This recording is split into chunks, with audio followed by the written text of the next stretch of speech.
How many people around the world are concerned about climate change? And did Joe Manchin just agree to climate provisions? Welcome to the Climate Recap from the Beckisphere Climate Corner, your go-to place for international and US-based climate news. I'm Becky Hogue, a science writer. Today is Thursday, July 28th. Let's jump right into the news you need to start your day.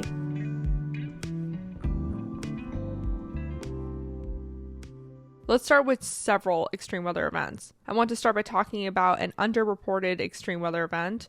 Afghanistan experienced deadly flash floods a few weeks ago from glaciers melting. The glaciers in the Himalayas are melting at an unprecedented rate. Meanwhile, there's little rainfall, so the area is in a drought. And unfortunately, there's been little effort to capture, store, and distribute water. The closest they've had to rainfall is hailstorms, which have wiped out crops. So drought, hailstorms, and floods have caused another food crisis.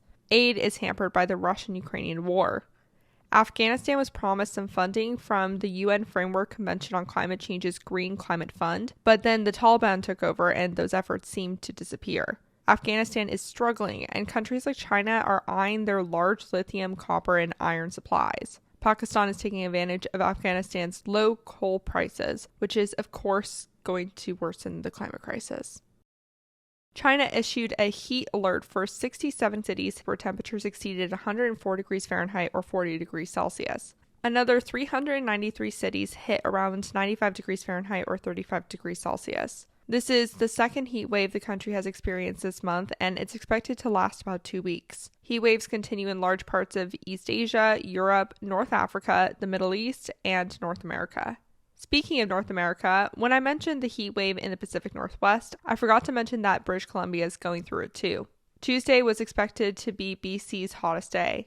Part of the Pacific Northwest could have gotten up to 110 degrees Fahrenheit or 43 degrees Celsius this past few days.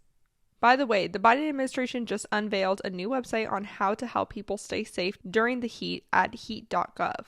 So if you're in one of those many hotspots around the world, it might be a good resource. A little further inland, Arizona is experiencing flash floods.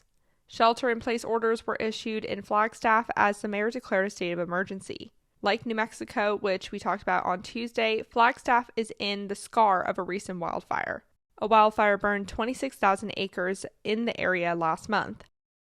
Back to Europe, France ordered air-conditioned shops to keep doors closed or face a $772 or £635 fine. Leaving doors open increases the energy used by 20%, and France's energy grid is stressed by the war and the heat wave. Luckily, 70% of France's energy supply comes from nuclear. And the freezing point at the Swiss Alpines has climbed to its highest point on the mountain on record. The weather balloons had to keep climbing, rising to 5,184 meters.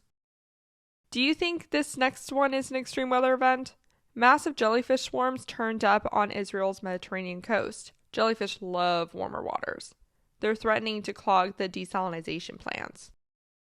Now for a climate study. A new study by Yale Climate Change Communications and Meta looked at climate change views of more than 100,000 Facebook users. Respondents came from 192 countries and territories, which the researchers combined into 110 areas in the report. Respondents in 108 out of 110 areas said they are at least somewhat, if not very, worried about climate change.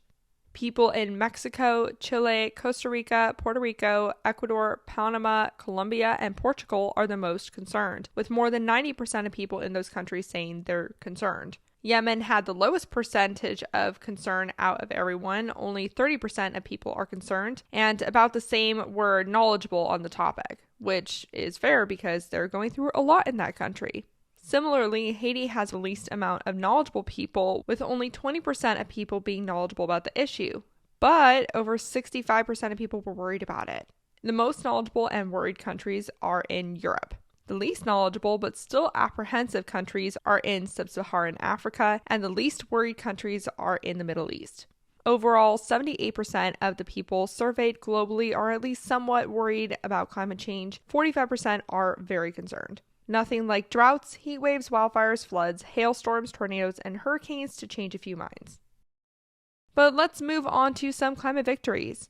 In his primetime address to the nation, the South African president promised to end the country's frequent blackouts by investing in infrastructure, clean energy, battery storage, and gas. All of that sounds great except for gas. He called coal unreliable, which is a big deal because South Africa is the continent's biggest greenhouse gas emitter, getting 90% of its energy supply from coal in 2019.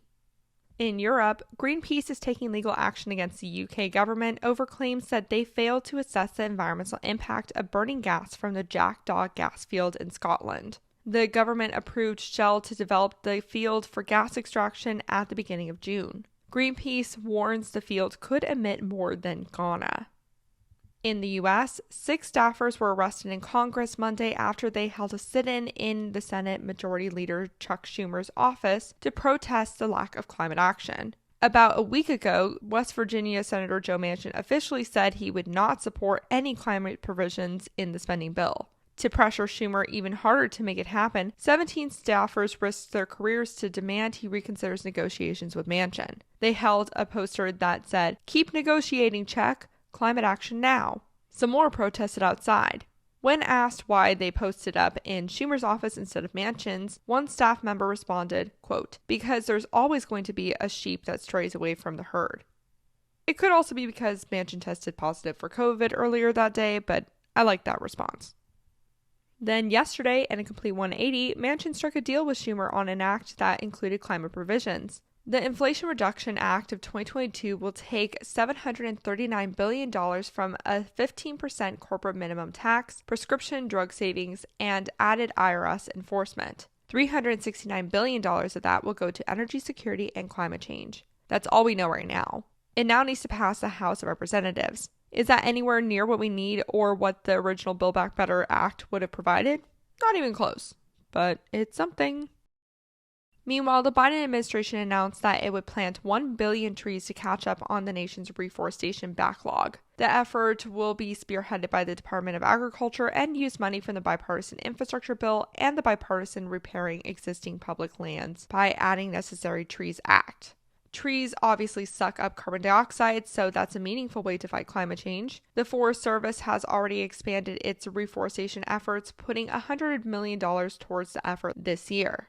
In April, President Biden signed an executive order to protect old-growth forests, though the definition of old growth might need a little work. During Trump's last several months in office, he signed on to an effort to plant 1 trillion trees worldwide, with a goal of at least 855 million in the U.S. by 2030. So that's a lot of promises to keep up with. Now for some climate fails. In May, the Democratic Republic of Congo announced new plans to auction off large amounts of land for oil and gas production in the world's second largest oil-growth tropical forests behind the Amazon. It's happening now.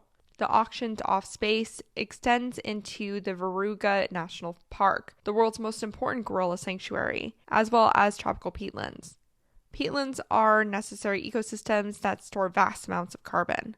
This was a complete about-face decision by the president, who had endorsed a 10-year agreement to protect its rainforest just 8 months ago, which opened up $500 million of international aid towards the first half of that effort. But now that European countries are looking for fossil fuel supplies outside of Russia, Congo's priorities have changed. To be fair, Congo is one of the poorest countries in the world, and the money made from the auction will go towards reducing poverty and generating some badly needed economic growth. The new Australian Prime Minister officially ruled out putting a moratorium on new fossil fuel projects ahead of presenting his climate change legislation, saying he doesn't want to hurt the fragile economy. He says it will kill jobs, but we're talking about new projects here, not existing ones.